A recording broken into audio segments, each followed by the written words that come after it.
विशेष करके फादर को धन्यवाद देता हूँ कि मुझे यह अवसर प्रदान किया। आपके साथ सब मिल करके आज का दिन वो प्रभु के लिए समर्पित करते हैं। तो चलिए हम शुरू करेंगे आज के इस पवित्र दिन को। आज के इस पवित्र दिन को हम आप सब लोगों ने प्रभु के लिए समर्पित किया है। तो हम एक भजन के साथ शुरू करेंगे।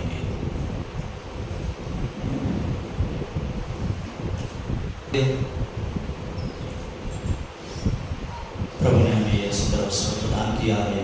हम प्रभु के चरणों में अपने आप को पूर्ण हृदय से, पूर्ण मन से, अपनी सभी कमजोरियों के साथ, अपनी दुर्बलताओं के साथ प्रभु के हाथों में अपने आप को समर्पण कर दें। प्रभु हमारे जीवन में जो चाहते हैं उनकी इच्छा पूरी हो। हम इस भजन के माध्यम से अपने आप को प्रभु के हाथों में समर्पण करते हैं। आया हूँ तेरे द्वार, दर्शन दो भगवन। आया हूँ तेरे द्वार, दर्शन दो भगवन। आया हूँ तेरे द्वार, दर्शन दो भगवन। लाया हूँ मेरा प्यार चरणों में भगवन। लाया हूँ मेरा प्यार चरणों में भगवन। लाया हूँ तेरे द्वार, दर्शन दो भगवन। आया करता अर्पण है तन मन। आया करता अर्पण है तन मन। आया हूँ तेरे द्वार, दर्शन दो भगवन। आया हूँ तेरे द्वार, दर्शन दो भगवन। हे पिता परमेश्वर, हम तेरे चरणों में आए हैं आज के इस दिन को तेरे हाथों में समर्पण करने के लिए, तेरे साथ कुछ समय बिताने के लिए, कुछ मनन चिंतन करने के लिए, हमारे जीवन के बारे में, हमारे क्रिस्ती जीवन के बारे में हम फिर से अपने आप को आपके हाथों में समर्पण करते हैं। आपको धन्यवाद देते हैं विशेष करके आज के इस सुंदर दिन के लिए, जो सुंदर दिन तूने हमें प्रदान किया है और आज के इस नए दिन में हमें नया जीवन प्रदान किया है। हम जानते हैं प्रभु, आज के इस दिन को बहुत सारे लोग देख नहीं पाए होंगे इस दुनिया से, लेकिन हम धन्य हैं कि तूने हमें यह अवसर प्रदान किया है यहाँ पर आपकी उपस्थिति में समय बिताने के लिए। हम जानते हैं प्रभु, बहुत सारे लोग बीमार हैं, अनेक दुख कष्ट से पीड़ित हैं, अस्पतालों में हैं, घरों में बीमार हैं, बेसहारा हैं, असहाय हैं, लेकिन प्रभु तूने हम सबका ख्याल करके, हमारी रक्षा करके यह सुंदर जीवन, अच्छा स्वास्थ्य प्रदान किया और यह मौका हमें प्रदान किया है। प्रभु हम धन्यवाद देते हैं हमारे इस पल्ली के लिए, सेंट मैरीज चर्च बुर्ला पल्ली के लिए, हमारे इस पल्ली के सभी परिवारों के लिए धन्यवाद देते हैं। हम सबको तूने चुना है, तेरी प्रजा बनाया है। हर एक परिवार में तेरी सुख और शांति बनी रहे। हर एक परिवार के सदस्यों को हम तेरे हाथों में समर्पण करते हैं, जो यहाँ उपस्थित हैं, जो उपस्थित नहीं हो पाए हैं, जो बीमार हैं, अनेक तरह की चिंताओं से घिरे हुए हैं, सभी को आपके हाथों में समर्पण करते हैं।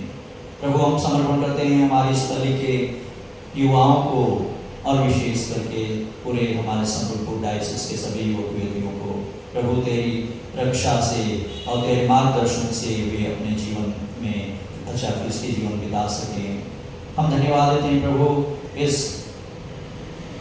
पल्ली और हमारे डायसिस के सभी पुरोहितों के लिए, सभी धर्म बहनों और सभी प्रचारकों के लिए, और जो भी भाई तेरे सुसमाचार के वचन का, तेरे वचन का प्रचार करते हैं, सभी को तेरे हाथों में समर्पण करते हैं। हम धन्यवाद देते हैं प्रभु हमारे संपिता लेओ, सभी धर्माध्यक्ष, सभी कार्डिनल्स और सभी के लिए, ताकि वे आपकी प्रेरणा द्वारा आपके रास्ते पर चलते हुए आपके वचन की घोषणा कर सकें। प्रभु पुनः अपने आप को तेरे हाथों में समर्पण करते हुए तुझसे कृपा मांगते हैं, आज के इस दिन को हमें पवित्र कर और हमें तेरे प्रेरणा द्वारा प्रोत्साहित कर, ताकि हम तेरे वचन से प्रदीप्त होकर, प्रज्वलित होकर हम तेरे वचन में और ही दृढ़ता से, गहराई से जान सके। हम ये प्रार्थना करते हैं उन्हीं हमारे प्रभु क्रिस्त के द्वारा, आमीन। Praise the Lord. उनके माध्यम से हम प्रेरणा लेने के लिए, हम यहाँ मनन चिंतन करने के लिए उपस्थित हुए हैं। तो जैसे हम जानते हैं, मैंने कहा हर एक वर्ष आप लोग इस प्रकार मनन चिंतन करते हैं। सन अन्ना और जोआकिम का पर्व मनाने के पहले मनन चिंतन करते हैं। शायद आप लोग बारंबार सुन चुके होंगे उनके जीवन के बारे में, लेकिन फिर भी ये हमारे लिए फिर से दोहराते हैं हम लोग, ताकि हम लोग बारंबार हमारे मानव प्रवृत्ति, हम सब जो धुंधलापन आ जाता है हमारे जीवन में, उसको बारंबार निखारने की आवश्यकता होती है।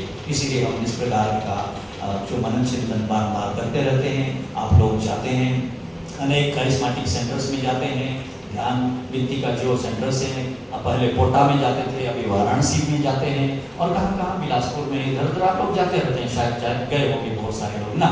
तो उस प्रकार तो हमारे लिए, हमारे जीवन को बारंबार थोड़ा सफा करने के लिए, निखारने के लिए अवसर प्रदान किया गया है। तो जो अवसर आता है हर वर्ष हमारे लिए, ये पर्व हम मनाते हैं, अन्ना और जोआकिम का पर्व, तो ये हमारे लिए एक फिर से अवसर प्रदान किया है। उनसे हम कुछ सीख लें, उनके जीवन से हम कुछ प्रेरणा लें, इसीलिए यह उपवास भी रखा गया है। तो संत अन्ना और जोआकिम के जीवन के बारे में थोड़ा बहुत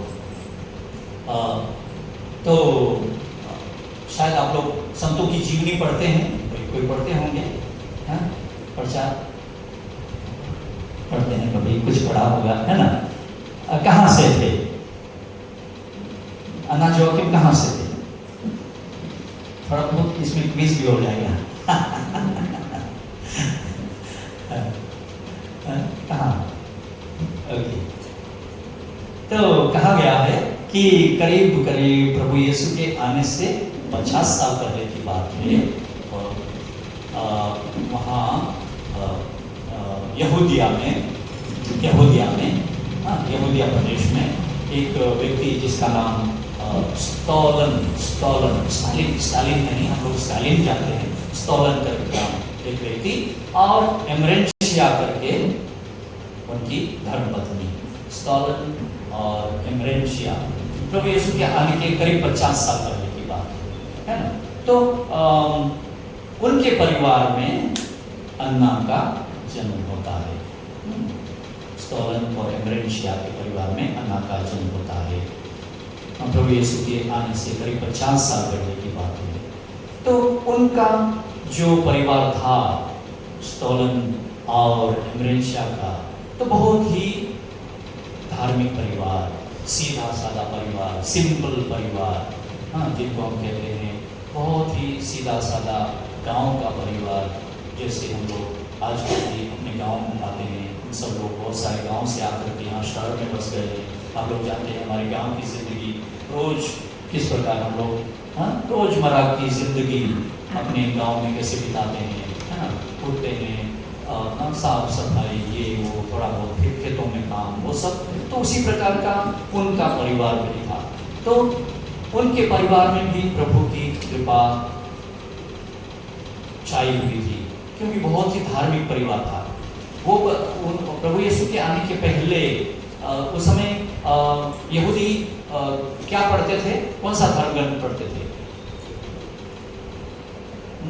क्या था? चारों सुसमाचार आने के पहले पुराना नियम था, विशेष करके यहूदियों के समय में, हाँ, 5 पुस्तक जिसको हम तोरा बोलते हैं, है ना। तो उस शिक्षा में वे अच्छे माने भली भांति उस शिक्षा को जानते थे। तोरा के नियम, पुराने नियम के सब जो कानून है यहूदी धर्म को सबका पालन करना अच्छी तरह से वे करते थे। बहुत ही धार्मिक परिवार था। तो प्रभु की कृपा उनके परिवार पर थी और उनके परिवार में, ऐसे परिवार में अन्ना का जन्म होता है। एक साधारण सी बच्ची अन्ना का जन्म होता है और वे उन्हें नाम देते हैं, सॉरी, जब बच्ची होती है तो अन्ना नाम दिया था। अन्ना का मतलब है सर्वगुण संपन्न, सर्वगुण संपन्न। अन्ना तो इसका अर्थ है सर्वगुण संपन्न। तो जैसे हम लोग गांव में पाते हैं, हमारे मतलब गांव में तो क्या होता है, अभी भी आजकल भी बहुत जो गांव में इंटीरियर गांव में हैं और जो पढ़े लिखे नहीं हैं, हम लोग क्या करते हैं, बहुत ही जल्दी लड़की को शादी करा देते हैं, बहुत ही जल्दी शादी करा देते हैं। तो 15 साल की उम्र में ही अन्ना की शादी जोआकिम से करा देते हैं।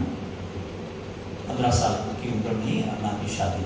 लेकिन ईश्वर की कृपा से जोआकिम भी बहुत ही नेक इंसान था, बहुत ही नेक इंसान। जैसे हम संत जोसेफ के बारे में सुनते हैं, संत जोसेफ के बारे में, वैसे ही जोआकिम भी बहुत ही नेक इंसान। तो अन्ना और जोआकिम दोनों का परिवार में वैसे ही प्रभु की कृपा हमेशा बनी रहती है। जैसे कि हम संत पौलुस कहते हैं, grace after grace, we have received grace after grace, मतलब हमने कृपाओं के ऊपर कृपाएं प्राप्त की है ईश्वर की।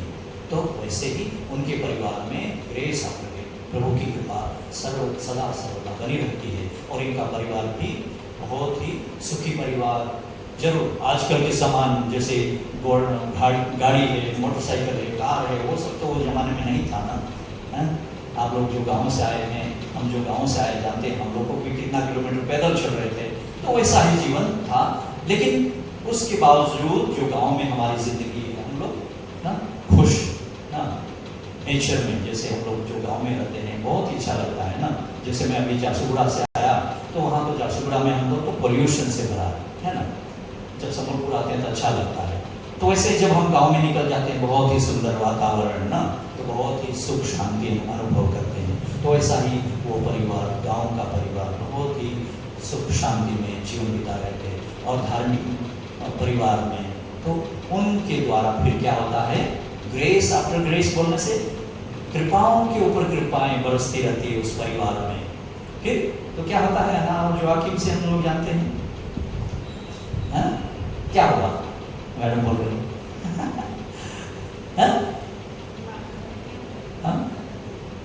माता मरियम उसी परिवार से आती है ना। तो जैसे संत पौलुस कहते हैं, उनकी कहावत सही है, ग्रेस आफ्टर ग्रेस, कृपाओं के ऊपर कृपाएं। जो परिवार प्रभु में हमेशा बना रहता है, उस परिवार में कृपा से परिपूर्ण होता है। प्रभु की कृपा सदा सर्वदा बनी रहती है। माता मरियम खुद अपने गीत में कहती है ना, पीढ़ी दर पीढ़ी उसकी कृपा बनी रहती है ना, पीढ़ी दर पीढ़ी। तो वैसा परिवार था अन्ना और जोआकिम, अन्ना के माता पिता का भी, फिर अन्ना और जोआकिम का परिवार, फिर जैसे ही हम देखते हैं माता मरियम का परिवार, तो वैसा ही परिवार था। तो जब हमारा परिवार प्रभु से जुड़ा हुआ है, तो कृपाओं के ऊपर कृपाएं हमारे परिवार में, हमारे जीवन में जरूर बरसेगी। तो जैसे मैंने कहा, उस प्रभु से जुड़े रहने के लिए हमें जो शक्ति मिलती है वो